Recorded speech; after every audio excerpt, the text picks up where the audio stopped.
water is receding in some parts of Pakistan, but by no means all.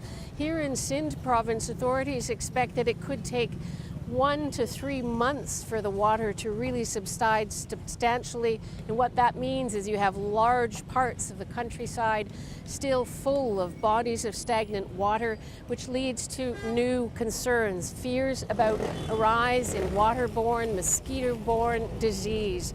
We're in a town called Nawab Shah, which is in the center of Sindh province.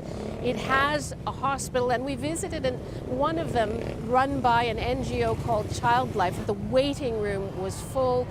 Doctors at the hospital say they normally get 150 patients a day. They're now seeing 400. Problems with malnutrition, malaria, dengue fever. No food, no houses. They are came here, very critical situation. Of course, part of this depends on people actually being able to reach medical care. And one of the things that's happened with the flooding is that it's changed the geography of the place. So someone who might have lived in a village just on the outskirts of a major urban center like this one might now find themselves simply unable to make it to even the most rudimentary medical care. We spent time with UNICEF further north from here, near a town called Dadu, and district authorities who are sending doctors and nurses out by boat to reach some of these communities. They had to load up their drugs, malaria drugs.